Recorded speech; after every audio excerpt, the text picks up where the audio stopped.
Bonjour à tous, on va passer maintenant à la troisième chapitre intitulé l'histoire taqlid en question.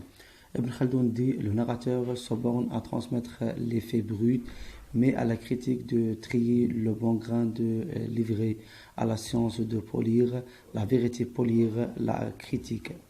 Ibn Khaldoun, avant de nous exposer sa méthode et de nous dire en quoi consiste sa science nouvelle, critique énergétiquement ses devanciers, et c'est ce qu'on peut appeler le principe de rejeté d'autorité. Nous voyons que bien avant Bacon Descartes, il récuse la formule le maître l'a dit. Ibn Khaldoun affirme avec force que ni Aristote ni Mas'oudi ne sont les dépositaires du savoir et qu'en conséquence, personne n'est obligé de les croire dès lors que leur assertion s'avère inexacte à l'analyse. Quoi qu'il en soit, Ibn Khaldoun formule à l'égard de ses devanciers de nombreuses critiques inhérentes aux causes d'erreur. Ces causes sont au nombre de 7 savoirs. Le premier, l'esprit partisan.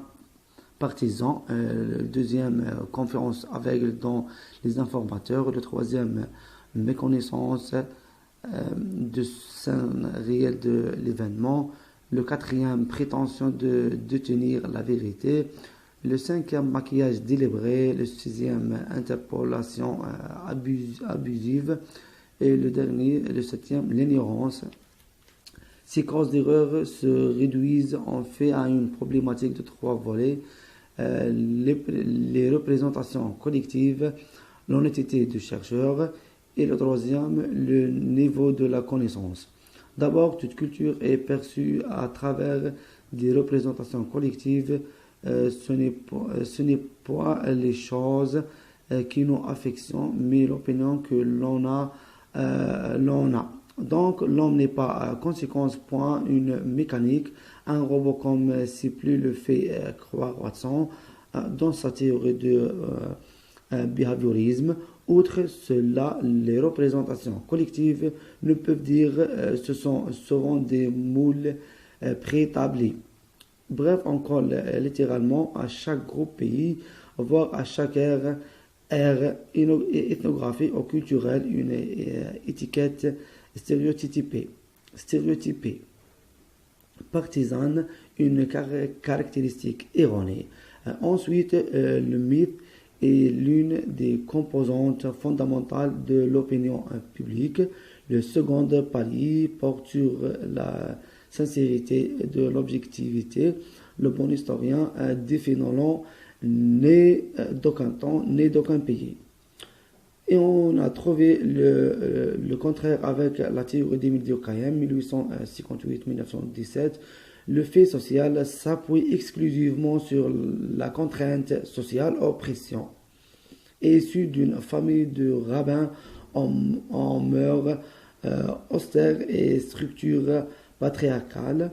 En outre, s'il a tenté d'hypostasier la sociologie, on allègue qu'il fait possible d'en tirer une morale et même une religion, c'est tout simplement parce qu'il ne se sentait pas à bon droit et intégré réellement au sein de la société capitaliste de la Troisième République française. Un député a été jusqu'à exiger son expulsion de France lors de l'affaire Dreyfus. Mais avec Ibn Khaldoun et au contraire, est doué d'une vision globale et par conséquence pour qui un fait un événement isolé n'a aucun sens. Par une telle déclaration, non seulement Ibn Khaldoun invente la sociologie, mais perfectionne en même temps la recherche historique proprement dite en montrant à l'historien la voie qu'il doit suivre pour aboutir à l'explication des événements, c'est-à-dire des faits singuliers, uniques, qui ne se répètent pas de la même manière. On a terminé à la 3e chapitre du livre. J'espère que vous aimez l'explication. N'oubliez pas j'aime sur la vidéo et la chaîne.